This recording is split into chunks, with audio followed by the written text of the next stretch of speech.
7 जून 2026 को अखिलेश यादव एक ट्वीट करते हैं जिसको देख करके करोड़ों हिंदुओं को अपनी आंखों पर भरोसा नहीं हो रहा था।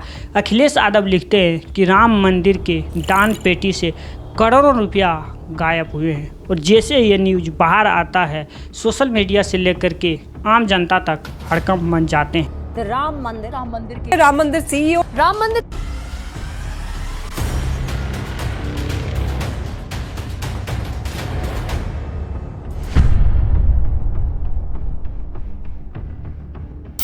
आपको हम इस स्कैम के बारे में बताएं उससे पहले हम आपको थोड़ा राम मंदिर का हिस्ट्री बता देते हैं ताकि आपको इस स्कैम को समझने में आसानी हो। तो इस स्टोरी की शुरुआत होती है 500 BC में, जो आज के टाइम में अयोध्या है। उस टाइम पर कोसला किंगडम का कैपिटल हुआ करता था।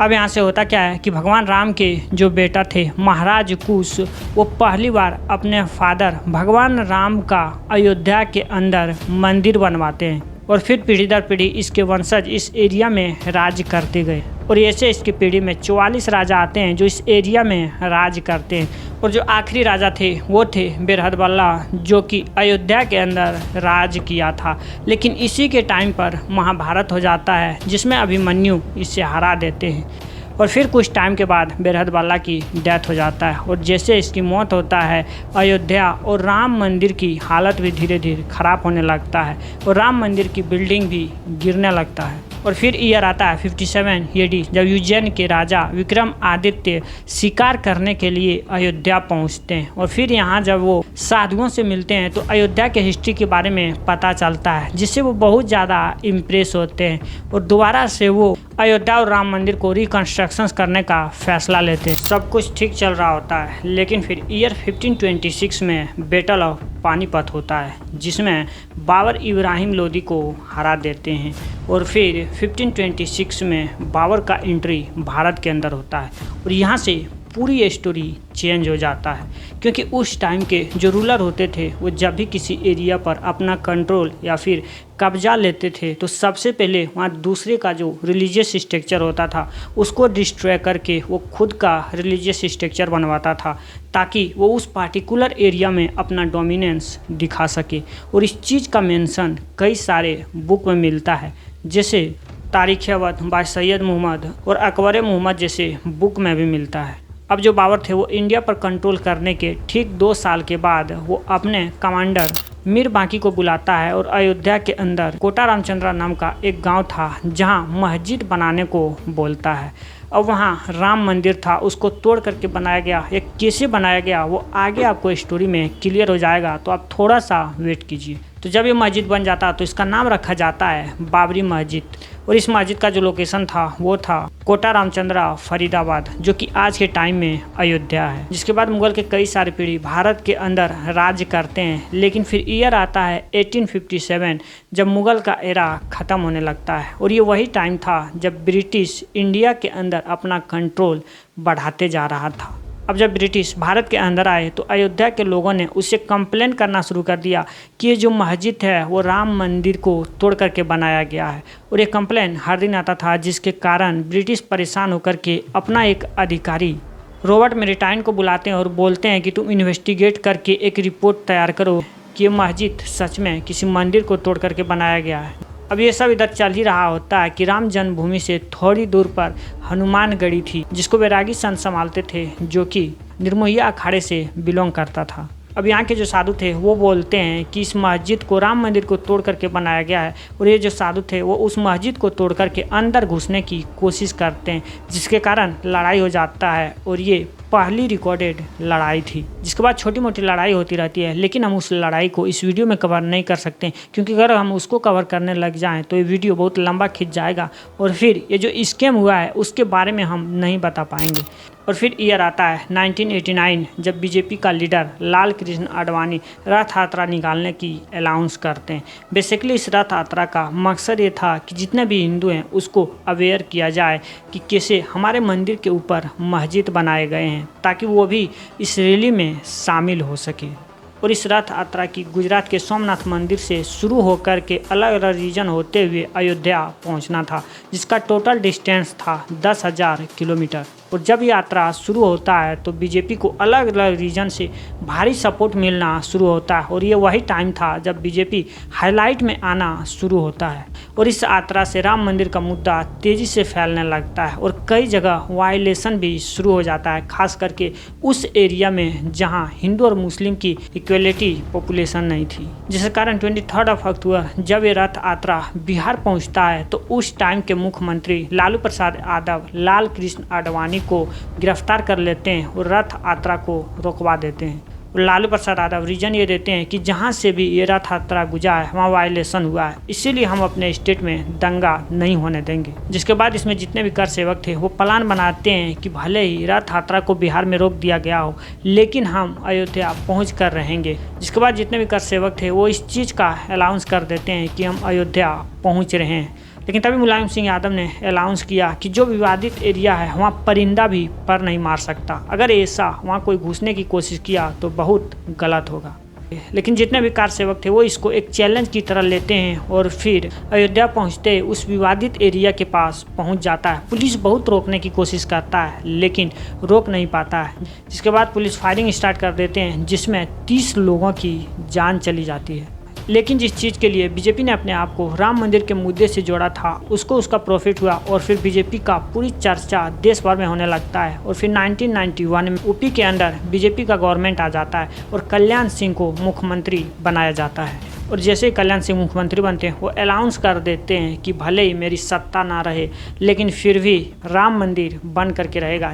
जिसके बाद कई सारे इंसिडेंट होते हैं जिसमें कल्याण सिंह इस्तीफा देते हैं, बाबरी मस्जिद का डिमोलाइजेशन होता है। लेकिन हम इस चीज़ को स्किप कर रहे हैं क्योंकि हम स्किप करके आपको इसीलिए बता रहे हैं ताकि ये जो 2026 में राम मंदिर के अंदर स्कैम हुआ है उसको हम आपको बता सकें।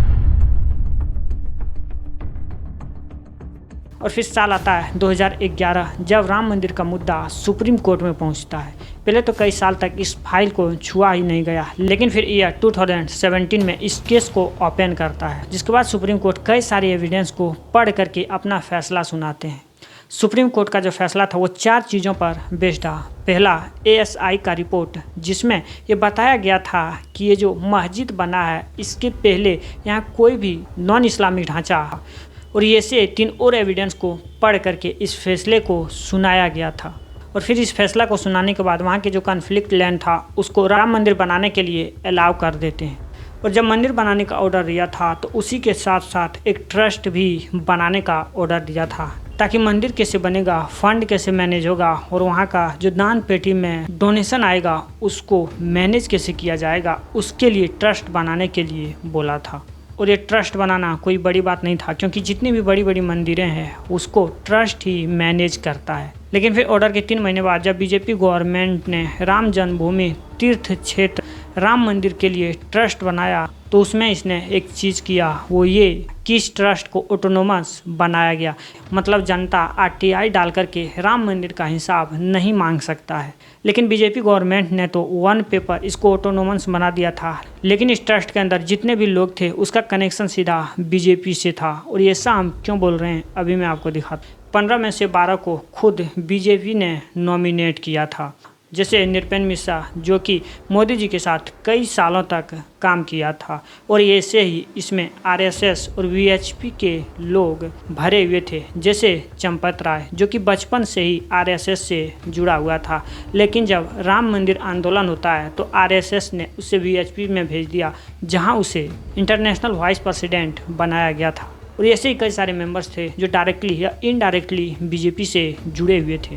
अब जैसे ही राम मंदिर का कंस्ट्रक्शन शुरू होता है तो SBI के अंदर 0 बैलेंस का एक अकाउंट खोला जाता है और फिर डोनेशन आना शुरू हो जाता है। और फिर जब मंदिर बन करके तैयार होता है तो 22 जनवरी को प्राण प्रतिष्ठा होता है और फिर आम लोगों के लिए राम मंदिर को खोल दिया जाता है।